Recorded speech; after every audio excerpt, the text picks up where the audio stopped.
महाभारत, भारत का गौरवशाली इतिहास। अध्याय 48, भीष्म पर्व। श्वेत का महाभयंकर पराक्रम और भीष्म के द्वारा उसका वध।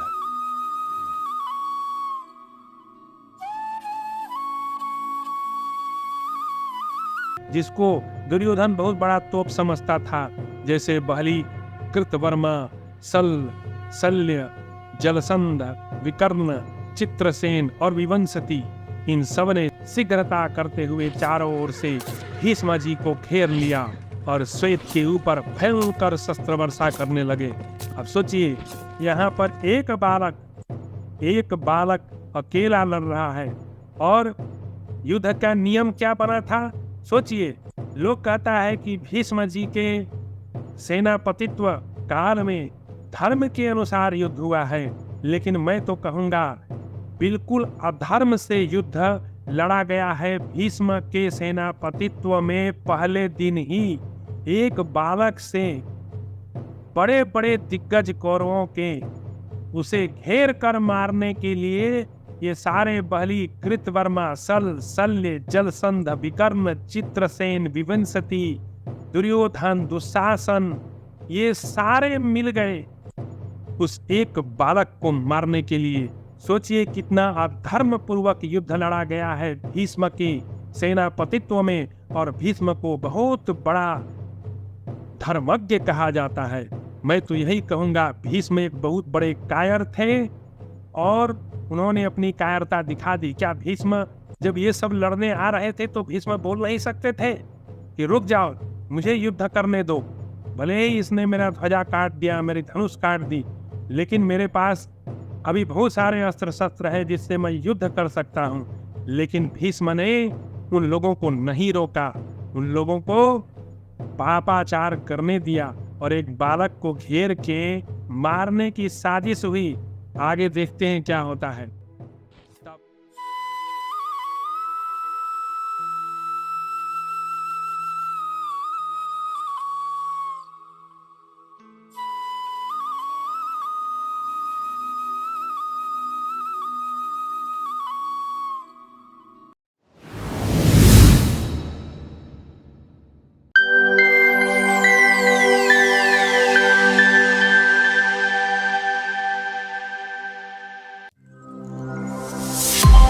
धृतराष्ट्र ने पूछा, संजय, इस प्रकार धनुर्धर श्वेत के शल्य के रथ के समीप पहुंचने पर कौरवों तथा पांडवों ने क्या किया, अथवा शांतनु नंदन भीष्म ने कौन सा पुरुषार्थ किया?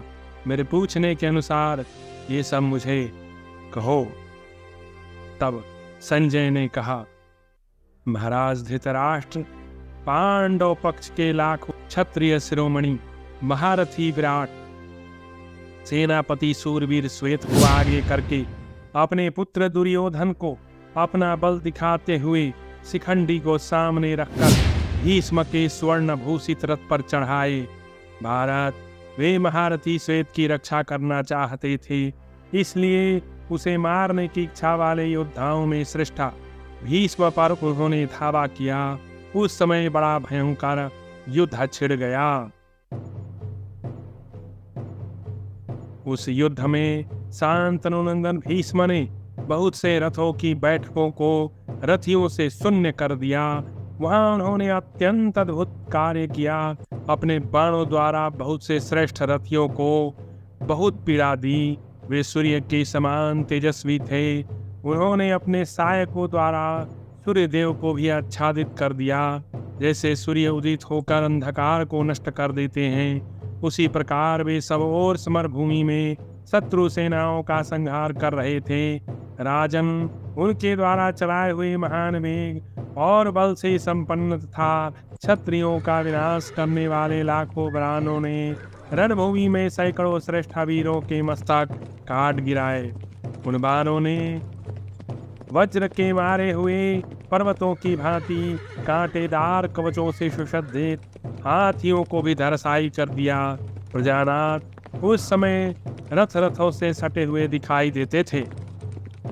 कितने ही घोड़े अपने सहित रथ को लिए हुए दूर भागे जा रहे थे। और उस पर मरा हुआ नवयुवक वीररथी धनुष के साथ ही लटक रहा था। राजन, वे प्रचंड घोड़े उस रथ को लिए दिए यत्र तत्र घूम रहे थे। कमर में तलवार और पीठ पर तरकस बांधे हुए सैकड़ों आहत वीर मस्तक कट जाने के कारण पृथ्वी पर गिरकर वीरोचित सैयाओं पर शयन कर रहे थे। एक दूसरे पर धावा करने वाले कितने ही सैनिक गिर पड़ते और फिर उठकर खड़े हो जाते थे। खड़े होकर वे दौड़ते और परस्पर द्वंद्व युद्ध करने लगते थे। फिर आपस के प्रहारों से पीड़ित हो वे युद्ध के मुहाने पर ही गिरकर लुढ़क जाते थे। भारत सैकड़ों वीर धनुष और तरकस लिए स्वर्णमय आभूषणों से विभूषित हो कितने ही विपक्षी वीरों का विश्वस्त भाव से विनाश करके स्वयं भी शत्रुओं के प्रहार से अत्यंत पीड़ित हो रहे थे और स्वयं भी अस्त्र शस्त्रों का प्रहार करते हुए विभिन्न मार्गों से इधर उधर भाग दौड़ कर रहे थे। मतवाले हाथी उन घोड़ों के पीछे पड़े थे जिनके सवार मारे गए थे। इसी प्रकार रथों सहित रथी चारों ओर भूतल पर पड़ी हुई लाशों रौंदते हुए विचरण कर रहे थे। कितने ही वीर दूसरों के बाण से मारे जाकर रथ से गिर पड़ते थे। कहीं सारथी के मारे जाने पर रथ साधारण काष्ठ की भांति ऊंचे से नीचे गिर पड़ता था।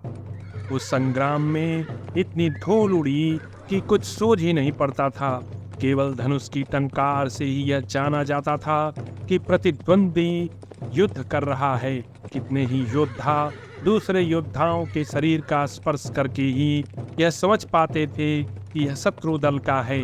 राजन, कुछ लोग धनुष की टंकार और सेना का कोलाहल सुनकर ही यह समझ पाते थे कि कोई बाणों द्वारा युद्ध कर रहा है।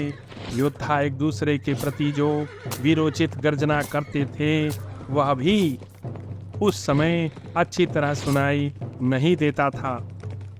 कानों का पर्दा फाड़ने वाले डंके की आवाज से सारी रणभूमि गूंज रही थी। अतः वहां अपने पुरुषार्थ को प्रकट करने वाले किसी योद्धा की बात मुझे नहीं सुनाई देती थी। वे लोग जो आपस में नाम गोत्र आदि का परिचय देते थे उसे भी मैं नहीं सुन पाता था। युद्ध में भीष्म जी के धनुष से छूटे हुए बाणों से समस्त योद्धा पीड़ित हो रहे थे। उन बाणों ने परस्पर सभी वीरों के हृदय कपा दिए थे। यह युद्ध अत्यंत भयंकर, रोमांचकारी था, सबको व्याकुल कर देने वाला था। उसमें कोई पिता अपने पुत्र को भी नहीं पहचान पाता था। भीष्म के बाणों से पहिए टूट गए, जुआ कट गया, एकमात्र बचा हुआ रथ का घोड़ा ही मारा गया। उस दशा में रथ पर बैठा हुआ सारथी सहित वीर रथी भी उनके बाणों से हाथ होकर स्वर्ग सिधारा। इस प्रकार उस समरांगण में रथहीन हुए सभी वीर भिन्न भिन्न मार्गों से सब ओर दौड़ते दिखाई देते थे। किसी का हाथी मारा गया, किसी का मस्तक कट गया, किसी के मर्म स्थान विदीर्ण हो गए और किसी का घोड़ा ही नष्ट हो गया। जब भीष्म जी शत्रुओं का संहार कर रहे थे उस समय कोई भी ऐसा विपक्षी नहीं बचा जो घायल न हुआ हो। इसी प्रकार उस महाभारत में श्वेत भी कौरवों का संहार कर रहे थे। उन्होंने सैकड़ों श्रेष्ठ रथी राजकुमारों का संहार कर डाला। भरतश्रेष्ठ श्वेत ने अपने बाणों द्वारा बहुत से रथियों के मस्तक काट डाले। उन्होंने सब ओर बाण मारकर कितने ही योद्धाओं के धनुष और बाजूबंद सहित भुजाएं काट डाली। रथ के ईसादंड, रथ चक्र, तूणीर और जुए भी छिन्न भिन्न कर दिए। राजन, बहुमूल्य छत्र और पताकाएं भी उनके बाणों से खंडित हो गई। भरत नंदन, श्वेत ने अश्वों, रथों और मनुष्यों के समुदाय का तो वध किया ही, सैकड़ों हाथी भी मार गिराए। कुरुनंदन, हम लोग भी श्वेत के भय से महारथी भीष्म को अकेला छोड़कर भाग खड़े हुए, इसलिए इस समय जीवित रहकर महाराज का दर्शन कर रहे हैं। हम सभी कौरव श्वेत का बाण जहाँ तक पहुँच पाता था उतनी दूरी को लांघकर युद्ध भूमि में खड़े हो दर्शक की भांति शांतनु नंदन भीष्म को देख रहे थे। उस महान संग्राम में हम लोगों के लिए कातरता का समय आ गया था, तो भी अकेले ही नरश्रेष्ठ भीष्म ही दीनता से रहित हो मेरु पर्वत की भांति वह अविचल भाव से खड़े रहे। जैसे सर्दी के अंत में सूर्यदेव धरती का जल सोख लेते हैं, उसी प्रकार भीष्म समस्त सैनिकों के प्राणों का अपहरण सा कर रहे थे। किरणों से सुशोभित सूर्यदेव की भांति भीष्म बाण रूपी रश्मियों से शोभा पाते हुए वहां खड़े थे। जैसे वज्रपाणी इंद्रा असुरों का संहार करते हैं, इसी प्रकार महाधनुधर भीष्म उस रण क्षेत्र में शत्रुओं का विनाश करते हुए बारंबार बाण समूह की वर्षा कर रहे थे। महाबली भीष्म जी अपने झुंड से बिछड़े हुए हाथी की भांति आपकी सेना से विलग होकर उस रणभूमि में अत्यंत भयंकर हो रहे थे। उनकी मार खाकर संपूर्ण शत्रु उन्हें छोड़कर भाग गए, परंतु श्वेत को पूर्वोक्त रूप से कौरव सेना का संहार करते देख एकमात्र भीष्म ही उत्साहित और प्रफुल्लित हो पांडवों को शोक में डालते हुए जीवन का मोह और भय छोड़कर उस महासमर में दुर्योधन के प्रिय कार्य में जुट गए। राजन, भीष्म जी ने पांडवों के बहुत से सैनिकों को मार गिराया। आपके पिता देवव्रत ने जब देखा कि सेनापति श्वेत हमारी सेना पर प्रहार कर रहे हैं, तब वे तुरंत उनका सामना करने के लिए गए। श्वेत ने अपने असंख्य बाणों का सा जाल बिछाकर भीष्म को ढक दिया। तब भीष्म ने भी श्वेत पर बाण समूहों की वर्षा की। वे दोनों वीर गरजते हुए दो साणों, मत से उन्मत्त हुए दो गजराजों तथा क्रोध से भरे हुए दो सिंहों की भांति एक दूसरे पर चोट करने लगे। तदनंतर वे दोनों पुरुष श्रेष्ठ भीष्म और श्वेत अपने अस्त्रों द्वारा विपक्षी के अस्त्रों का निवारण करके एक दूसरे को मार डालने की इच्छा से युद्ध करने लगे। यदि श्वेत पांडव सेना की रक्षा न करते तो भीष्म जी अत्यंत क्रुद्ध होकर एक ही दिन में उसे भस्म कर डालते। तदनंतर पितामह भीष्म को श्वेत के द्वारा युद्ध से विमुख किया हुआ देख समस्त पांडवों को बड़ा हर्ष हुआ, परंतु आपके पुत्र दुर्योधन का मन तो पूरी तरह से उदास हो गया। तब दुर्योधन ने कुपित हो समस्त राजाओं तथा सेना के साथ उस युद्ध भूमि में पांडव सेना पर आक्रमण कर दिया। दुर्मुख, कृतवर्मा, कृपाचार्य तथा राजा शल्य आपके पुत्र की आज्ञा से आकर भीष्म की रक्षा करने लगे।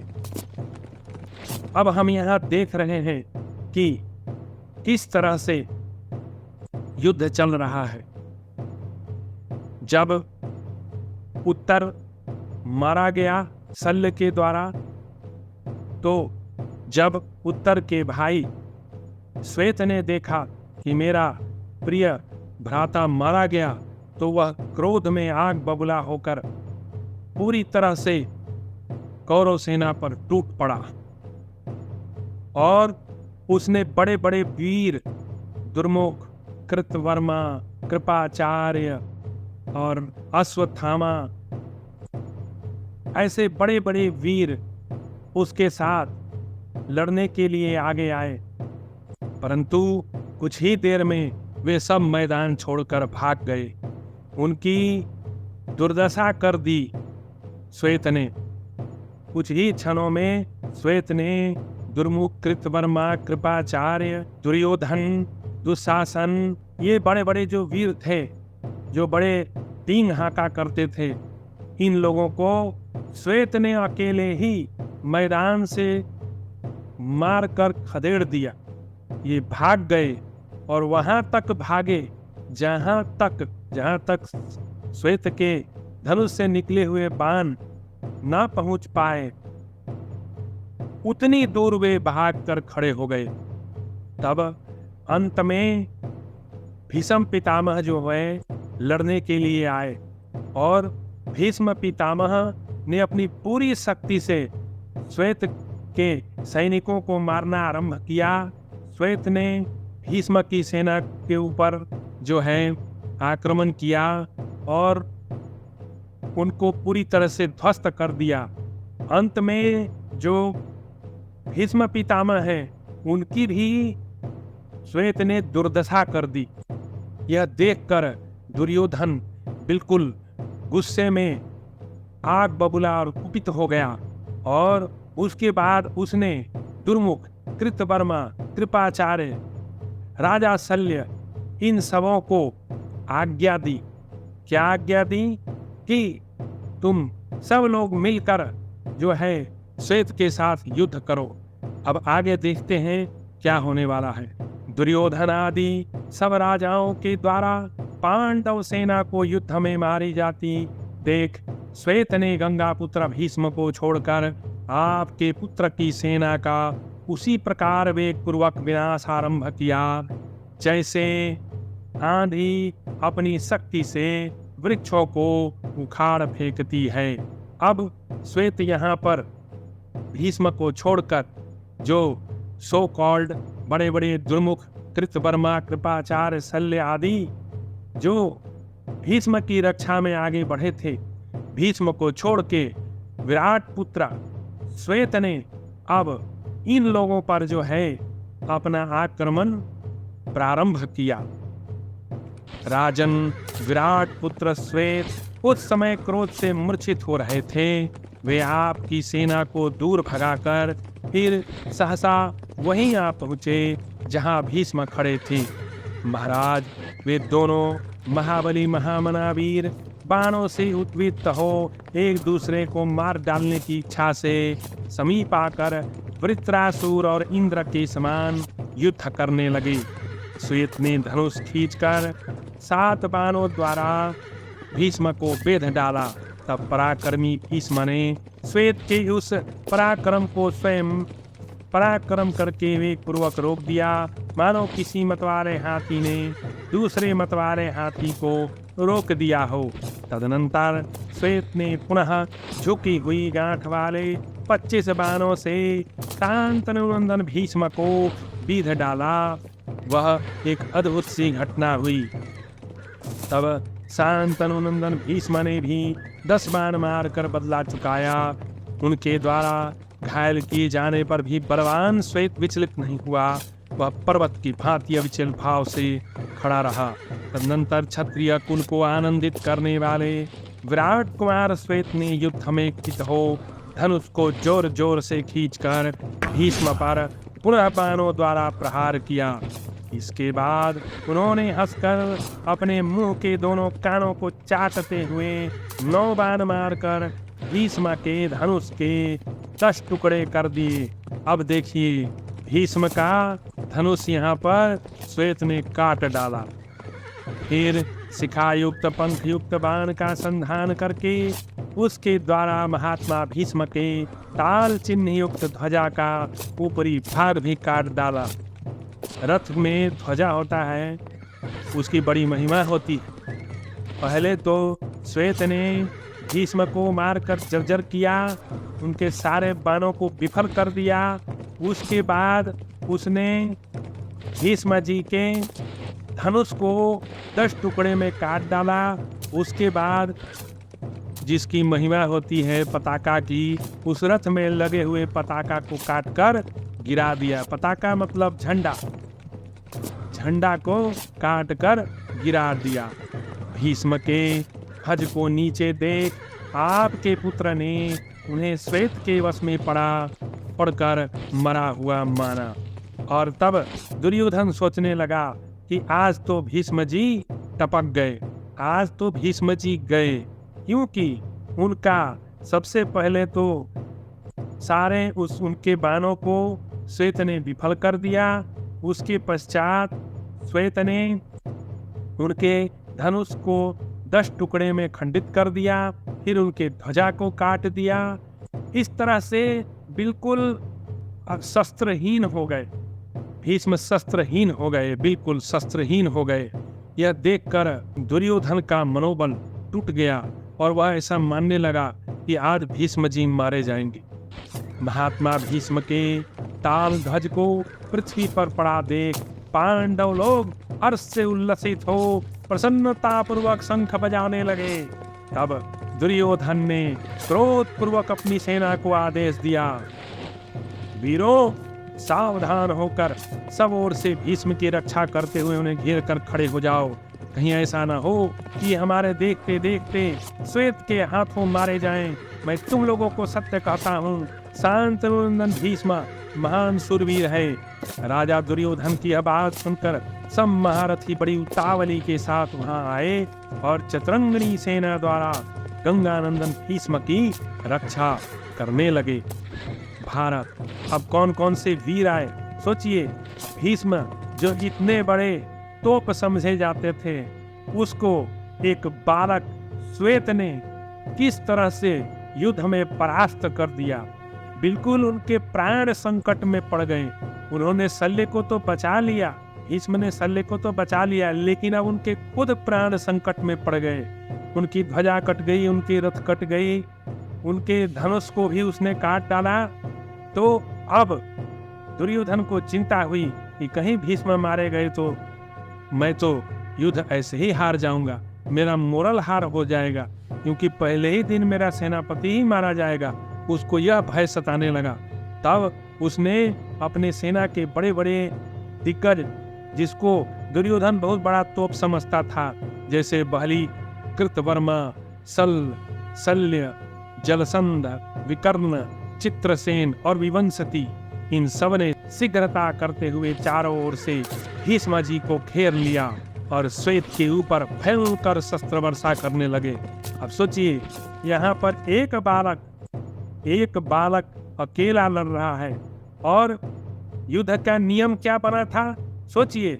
लोग कहता है कि भीष्म जी के सेनापतित्व काल में धर्म के अनुसार युद्ध हुआ है, लेकिन मैं तो कहूंगा बिल्कुल अधर्म से युद्ध लड़ा गया है। भीष्म के सेनापतित्व में पहले दिन ही एक बालक से बड़े बड़े दिग्गज कौरवों के उसे घेर कर मारने के लिए ये सारे बहली, कृतवर्मा, शल्य, जलसंध, विकर्ण, चित्रसेन, विवंशति, दुर्योधन, दुशासन, ये सारे मिल गए उस एक बालक को मारने के लिए। सोचिए कितना अधर्म पूर्वक युद्ध लड़ा गया है भीष्म के सेनापतित्व में, और भीष्म को बहुत बड़ा धर्मज्ञ कहा जाता है।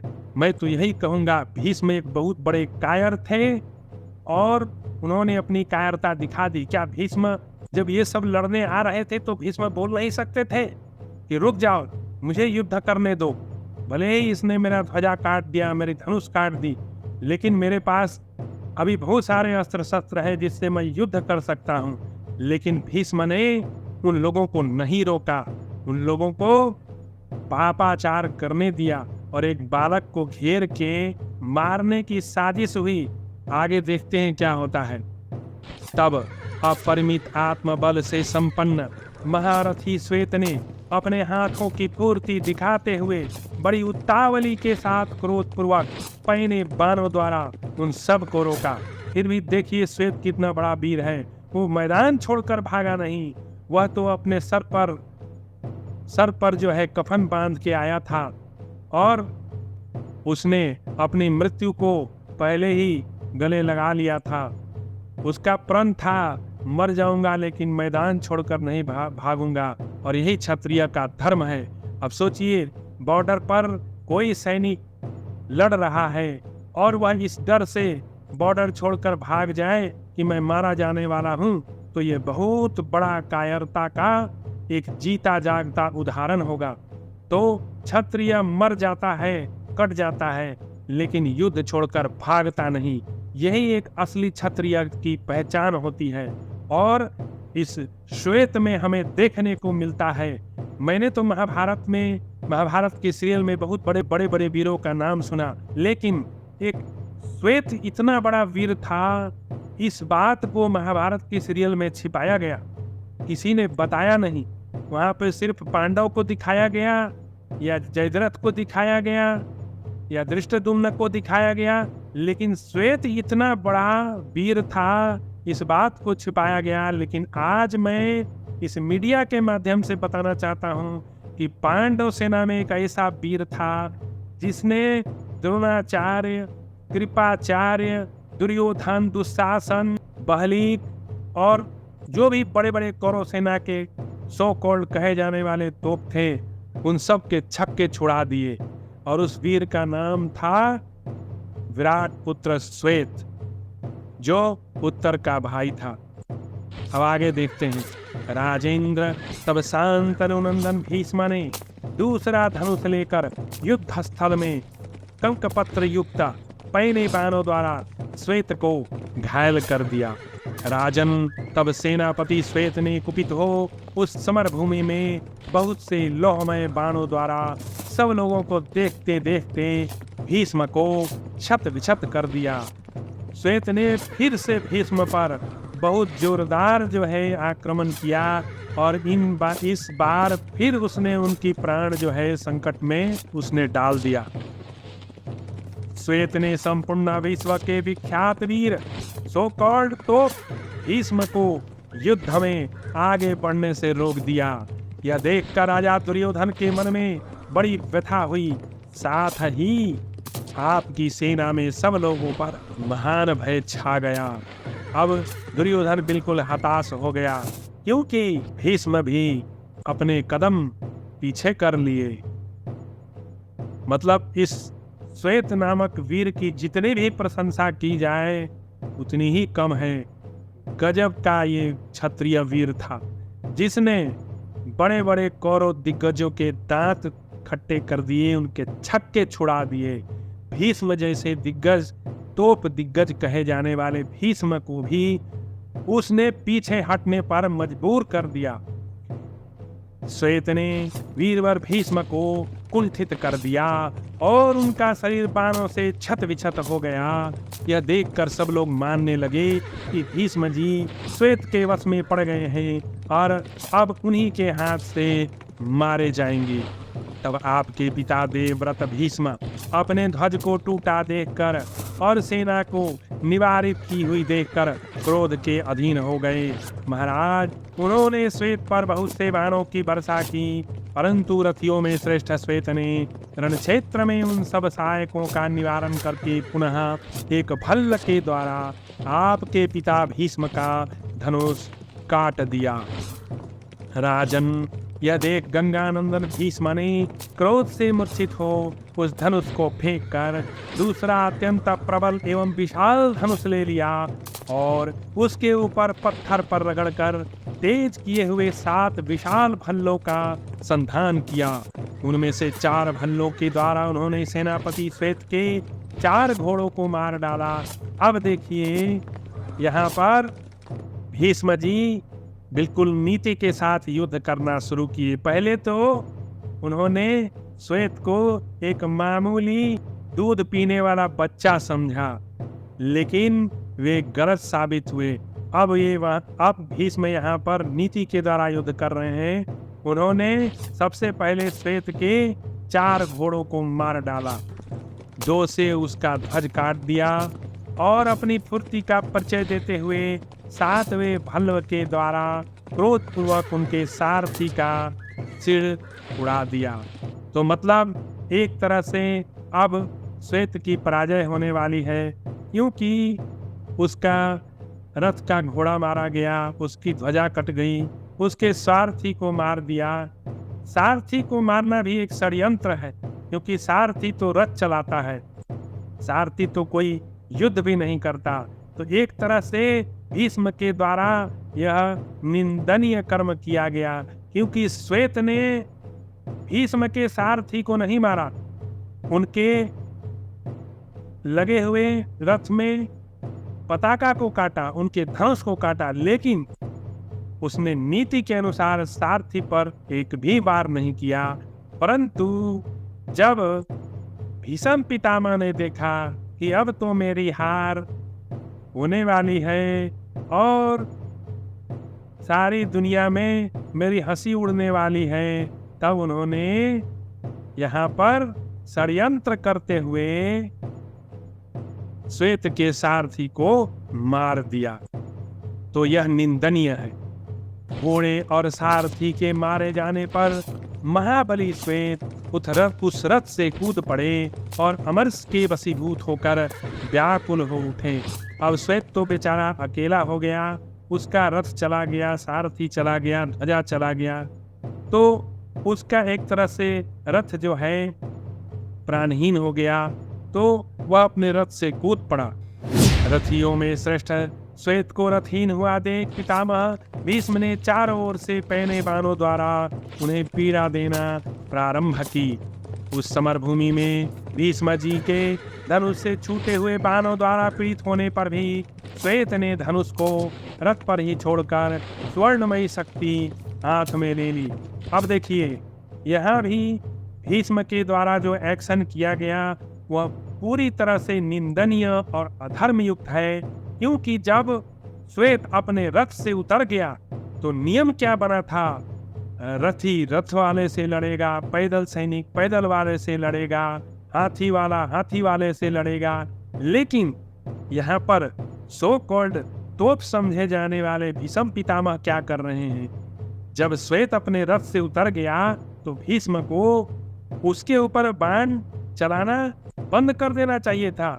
उन्हें स्वयं भी अपने रथ से उतर जाना चाहिए था, लेकिन वे अपने रथ पर बैठकर उस पर बाणों की वर्षा कर रहे थे। मैं यहाँ भीष्म की पूरी भर्त्सना करता हूँ, पूरी निंदा करता हूँ, क्योंकि उन्होंने यह जघन्य अपराध किया और इसके लिए उनको इतिहास हमेशा हमेशा ही काले अक्षरों में उनका नाम लिखेगा। यहाँ उनकी वीरता नहीं जाहिर होती, यहाँ भीष्म की कायरता जाहिर होती है। अत्यंत उग्र महाभयंकर काल दंड के समान घोर और मृत्यु की सी जिह्वा से प्रतीत होने वाली उस शक्ति को श्वेत ने हाथ में उठाया और लंबी सांस लेते हुए रण क्षेत्र में शांतनु पुत्र भीष्म से इस प्रकार कहा। अब देखिए, श्वेत जो है भीष्म को कुछ बता रहा है और इसे ध्यान से सुनिए। वह वीर बालक किस तरह से भीष्म को कुछ समझाना चाह रहा है, वह सुनने लायक है। श्वेत ने कहा, भीष्म इस समय साहस पूर्वक खड़े रहो, मुझे देखो और पुरुष बनो। देखिए भीष्म को कैसे उसने मोरली जो है बिल्कुल बैक फुट पर ला दिया। भीष्म को कहा, तुम जो है का पुरुष हो, क्योंकि तुम में पुरुषत्व नहीं है। क्योंकि पुरुषत्व होता तो तुम अपने रथ से नीचे आकर हमसे युद्ध करते। तुमने हमारे सारथी को मार दिया, हमारे रथ को के घोड़ों को मार दिया, और उसके बाद भी रथ पर खड़े होकर अधर्म युद्ध कर रहे हो, तो तुम कहाँ के वीर हो? इसीलिए श्वेत भीष्म को यहाँ पर चुनौती देते हुए कह रहा है, मुझे देखो भीष्म और थोड़ा तो पुरुष बनो। ऐसा कहकर अमित आत्मबल से संपन्न महाधनुर्धर और पराक्रमी वीर श्वेत ने भीष्म पर वह सर्प के समान भयंकर शक्ति चलाई। श्वेत पांडवों का हित और आपके पक्ष का अहित करने की इच्छा से पराक्रम दिखा रहे थे। राजन, श्वेत के हाथ से छूटकर यमदंड के समान प्रकाशित होने वाली और केचुल छोड़कर निकली हुई सर्पणी की भांति अत्यंत भय उत्पन्न करने वाली उस शक्ति को देखकर आपके पुत्र के दल में हाहाकार मच गया। राजन, वह शक्ति आकाश से बहुत बड़ी उल्का के समान सहसा गिरी। अंतरिक्ष में ज्वालाओं से घिरी हुई उस प्रज्वल शक्ति को देखकर आपके पिता देवव्रत को तनिक भी घबराहट नहीं हुई। उन्होंने 8-9 बाण मारकर उसके टुकड़े टुकड़े कर दिए। भरतश्रेष्ठ उत्तम स्वर्ण की बनी हुई उस शक्ति को भीष्म ने पहले बाणों से नष्ट हुई देख आपके पुत्र हर्ष के मारे जोर जोर से कोलाहल करने लगे। विराट पुत्र श्वेत क्रोध से मूर्छित अपनी इस शक्ति को इस प्रकार विफल हुई देख विराट पुत्र श्वेत क्रोध से मूर्छित हो गए। काल ने उनकी विवेक शक्ति को नष्ट कर दिया, अतः उन्हें अपने कर्तव्य का भान न रहा। उन्होंने हर्ष से उत्साहित हो हंसते हंसते से भीष्म को मार डालने के लिए हाथ में गदा उठा ली। उस समय उनकी आंखें क्रोध से लाल हो रही थी। वे हाथ में दंड लिए यमराज के समान जान पड़ते थे। जैसे महान जल प्रवाह किसी पर्वत से टकराता हो, उसी प्रकार वे गदा लिए भीष्म की ओर दौड़े। प्रतापी भीष्म उसके वेग को अनिवार्य समझकर उस प्रहार से बचने के लिए सहसा पृथ्वी पर कूद पड़े। अब कम से कम यहाँ पर भीष्म थोड़ा पुरुषत्व अपना दिखा रहे हैं। अब उनको चूंकि चुनौती मिली थी, तो अब वे रथ से कूद पड़े हैं। उधर श्वेत ने क्रोध से व्याप्त हो उस गदा को आकाश में घुमाकर भीष्म के रथ पर फेंक दिया, मानो कुबेर ने गदा का प्रहार किया हो। भीष्म को मार डालने के लिए चलाई हुई उस गदा से आघात से ध्वज, सारथी, घोड़े, जुआ, धुरा आदि के साथ वह सारा रथ चकनाचूर हो गया। रथियों में श्रेष्ठ भीष्म को रथहीन हुआ देख शल्य आदि उत्तम महारथी एक साथ दौड़े। तब दूसरे रथ पर बैठकर धनुष की टंकार करते हुए गंगानंदन भीष्म उदास मन से हंसते हुए से धीरे से श्वेत की ओर चले। इसी बीच में भीष्म ने अपने हित से संबंध रखने वाली एक दिव्य एवं गंभीर आकाशवाणी सुनी। अब वहां पर एक आकाशवाणी होती है, और आकाशवाणी में क्या होता है? आकाशवाणी भीष्म से कह रही है, महाबाहो भीष्म, शीघ्र प्रयत्न करो। इस श्वेत पर विजय पाने के लिए ब्रह्मा जी ने यही निश्चित समय किया है। देवदूत का कहा हुआ यह वचन सुनकर भीष्म जी का मन प्रसन्न हो गया और उन्होंने श्वेत के वध का विचार किया। रथियों में श्रेष्ठ श्वेत को रथहीन और पैदल देख उसकी रक्षा करने के लिए एक साथ बहुत से महारथी दौड़े आए। उनके नाम थे सात्यकी, भीमसेन, द्रुपद पुत्र दृष्टद्युम्न, कैकेयी राजकुमार दृष्टकेतु तथा पराक्रमी अभिमन्यु।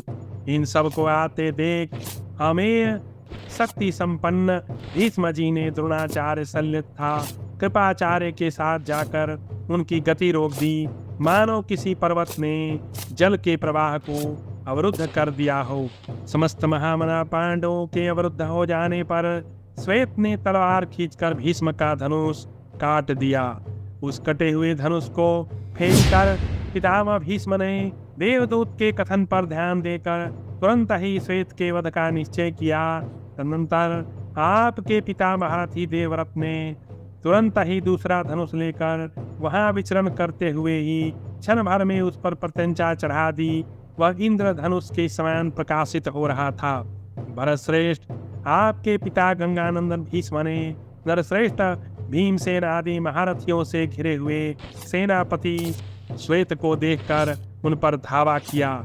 उस समय सेना नायक भीमसेन को आते देख प्रतापी महारथी भीष्म ने उन्हें 60 बाणों से घायल कर दिया। उस समर भूमि में आपके पिता भरतश्रेष्ठ भीष्म ने झुकी हुई घाट वाले 3 बाणों से अभिमन्यु को चोट पहुंचाई।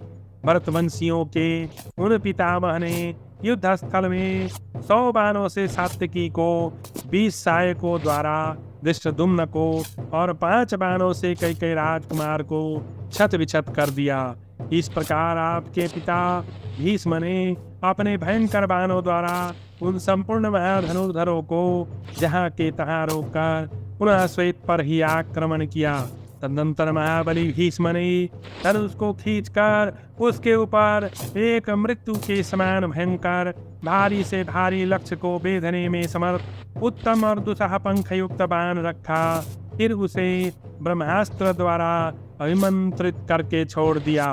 उस समय देवताओं, गंधर्वों, पिशाचों, नागों तथा राक्षसों ने भी देखा। वह बाण महान वज्र के समान प्रज्वलित हो उठा और अमित बलशाली श्वेत के कवच तथा हृदय को भी छेद कर छाती में समा गया।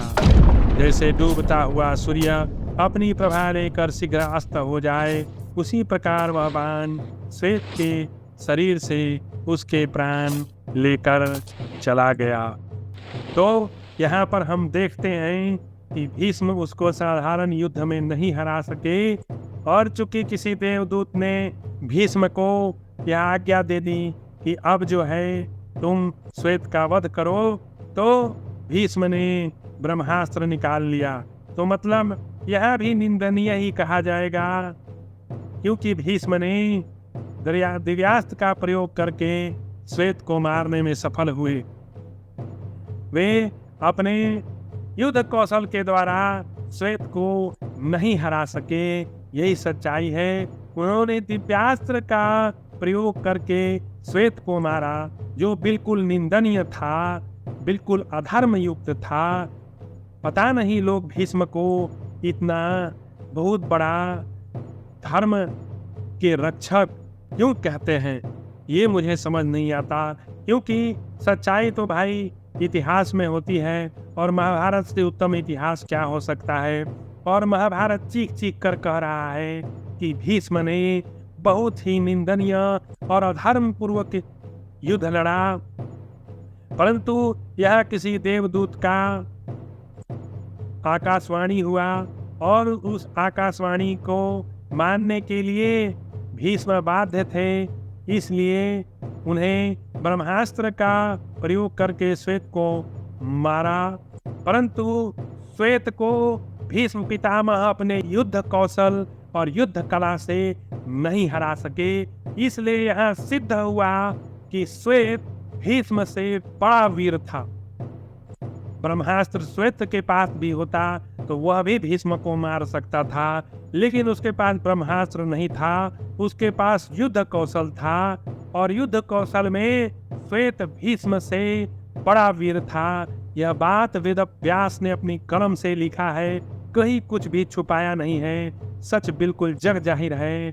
तो दुनिया वाले लोगों, आप जानिए, भीष्म बहुत बड़े वीर नहीं थे। उनके पास दिव्यास्त्र जरूर थे, परमाणु बम जरूर था, एटम बम जरूर था, एटम बम से जरूर हरा दीजिएगा, लेकिन मल्ल युद्ध, तलवार युद्ध, धनुष युद्ध में आप बड़े नहीं थे। आपने तपस्या करके बहुत बड़े बड़े परमाणु बम बना रखे थे, और उसी से लोगों को डराया करते थे। तो यही सच्चाई थी। जैसे डूबता हुआ सूर्य अपनी प्रभा साथ लेकर शीघ्र अस्त्र हो जाता है, उसी प्रकार वह बाण श्वेत के शरीर से उसके प्राण लेकर चला गया।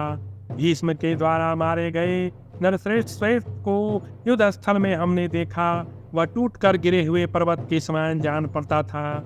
महारथी पांडव तथा उस दल के दूसरे क्षत्रिय श्वेत के लिए शोक में डूब गए। इधर आपके पुत्र समस्त कौरव हर्ष से उल्लसित हो उठे। राजन श्वेत को मारा गया देख आपका पुत्र दुशासन बाजे गाजे की भयंकर ध्वनि के साथ चारों ओर नाचने लगे। संग्राम भूमि में शोभा पाने वाले भीष्म जी के द्वारा महाधनुधर श्वेत के मारे जाने पर शिखंडी आदि महाधनुधर रथी भय के मारे कांपने लगे। राजन, तब सेनापति श्वेत के मारे जाने के कारण अर्जुन और श्री कृष्ण ने धीरे धीरे अपनी सेना को युद्ध भूमि से पीछे हटा लिया। भारत, फिर आपकी और पांडवों की सेना भी उस समय युद्ध से विरक्त हो गई। उस समय आपके और शत्रु पक्ष के सैनिक भी बारंबार गर्जना कर रहे थे। उस द्वैरथ युद्ध में जो भयंकर संहार हुआ था, उसके लिए चिंता करते हुए शत्रु संतापी पांडव महारथी उदास मन से शिविर में लौट आए। इस प्रकार श्री महाभारत भीष्म पर्व के अंतर्गत भीष्म वध पर्व में श्वेत वध विषयक 48वां अध्याय पूरा हुआ। और श्वेत को मेरा सत सत प्रणाम है, जो एक ऐसा वीर था जिसने भीष्म की सारी अकड़ और हेकड़ी और घमंड निकाल दिया। लोग कहते हैं भीष्म ने अपने गुरु का अपमान किया और गुरु को हरा दिया, लेकिन मैं यही कहूँगा कि भीष्म जो है अपने ही गुरु के श्राप से यहाँ पर बुरी तरह से श्वेत के द्वारा पराजित हुए, और उन्होंने परमाणु बम जरूर निकालकर श्वेत को हरा दिया, लेकिन वास्तव में भीष्म बहुत बड़े वीर नहीं थे। यह बात यहाँ पर सिद्ध हो रही है, क्योंकि भीष्म ने अपने युद्ध कौशल से श्वेत को नहीं जीता। उन्होंने परमाणु बम फेंक कर श्वेत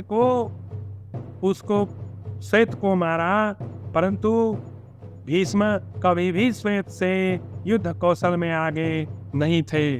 श्वेत को मेरा सत सत प्रणाम। जय महाभारत, जय श्री राम।